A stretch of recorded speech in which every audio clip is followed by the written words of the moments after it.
അപ്പോൾ അടുത്ത നമ്മൾ ചോദിക്കാൻ പോകുന്നത് ഇവരെ ശബ്ദം നമ്മളെല്ലാവരും കേട്ടിട്ടുണ്ടാവും, പക്ഷെ ആളെ കണ്ടിട്ടുണ്ടാവില്ല. അപ്പോൾ വേറെ ആരുമൊന്നുമല്ല, ഷമീർ ഭായി ആണ്. അപ്പോൾ നമ്മൾ ചാനലിലേക്ക് സ്വാഗതം. അപ്പോൾ ജസ്റ്റ് ഒന്ന് രണ്ട് കാര്യങ്ങൾ നിങ്ങൾ പറഞ്ഞുതരാം. നിങ്ങൾ എവിടെയാണ് ഓടുന്നത്, നിങ്ങളുടെ പേര്? കാളികാവുള്ള സ്ഥലത്തല്ലേ. ഈ മോട്ടർ എടുത്തിട്ട് എത്ര കാലമായി? 1 വർഷം കഴിഞ്ഞ്. ഇപ്പോൾ എത്ര കിലോമീറ്റർ ഓടി? 53,000 അല്ലേ. പിന്നെ മലപ്പുറത്തു നിന്നായിരിക്കും വണ്ടി എടുത്തിട്ടുണ്ടാവുക. പിന്നെ ഇതിന് മുന്നേ നിങ്ങൾ വേറെ ഏതാ വണ്ടി ഉപയോഗിച്ചിരുന്നോ? ഉപയോഗിച്ചിരുന്നല്ലേ. ഓടി കൊടുത്തു. സെൻസർ കൊടുത്തതിന് ശേഷമാണ് നിങ്ങൾ ഈ വണ്ടി എടുത്തല്ലേ?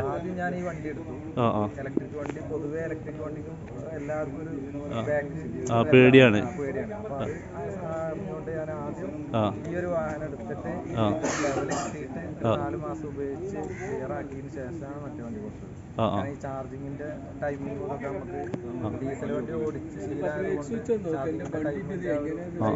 ശരി, നമ്മുടെ നാട്ടിൻപുറത്തേക്കുള്ള ഒരു കുറച്ച് ബുദ്ധിമുട്ടുകളുണ്ട്.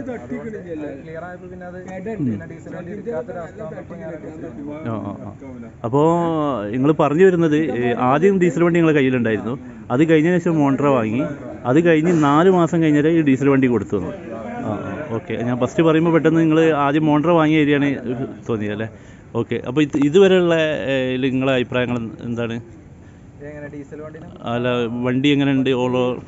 ഓടിക്കാനൊക്കെ നല്ല സുഖമാണ്. പിന്നെ അതേപോലെ മെയിൻ്റെനൻസ് വളരെ കുറവാണ്. ആയതുകൊണ്ട് എന്തായാലും ഡീസൽ വണ്ടിയിലേറെ എത്രയോ എനിക്ക് ലാഭം ഈ ഇലക്ട്രിക് വണ്ടിയാണ്. പിന്നെ ഇതിൻ്റെ ഒരു പോരായ്മ പറയാൻ പറ്റുമോ? നമ്മൾ പ്ലാന്റിൽ വന്നാണല്ലോ, അപ്പോൾ ചെറിയ ചെറിയ പോരായ്മകൾ ഒരുപാടുണ്ട്. ഏറ്റവും മെയിനായിട്ടുള്ള ഹാൻഡിൽ ഫോർക്ക് ഭയങ്കര ടൈറ്റാണ്. ഒരു 10,000 കിലോമീറ്റർ ഓടിക്കഴിഞ്ഞാൽ ഹാൻഡിൽ ടൈറ്റാവും. പോയിട്ട് അത് ക്ലീൻ ചെയ്ത് അല്ലെങ്കിൽ ഫോർക്ക് ബെയറിംഗ് മാറ്റിയതിന് ശേഷം അപ്പോൾ വീണ്ടും കയറാം. ഒരു 10,000-15,000 കിലോമീറ്റർ ഓടിക്കഴിഞ്ഞാൽ വീണ്ടും ഇത് ടൈറ്റാവും.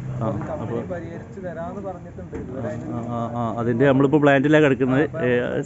ശരിയാവുമെന്ന് നമ്മൾ നോക്കാം, പ്രതീക്ഷിച്ച് നോക്കാം അല്ലേ? ഓക്കെ. പിന്നെ നിങ്ങൾ ഇതിൽ 50,000 കിലോമീറ്റർ ഓടിയയിലാണ് ക്ഷണം, അല്ലെങ്കിൽ പ്രീമിയർ ലീഗിൽ ഏറ്റവും ഉണ്ടോ നിങ്ങൾ? ഓടിയയിലുണ്ട് അല്ലേ. അപ്പോൾ ഇതുവരെ യാത്ര എല്ലാം സുഖമല്ലേ?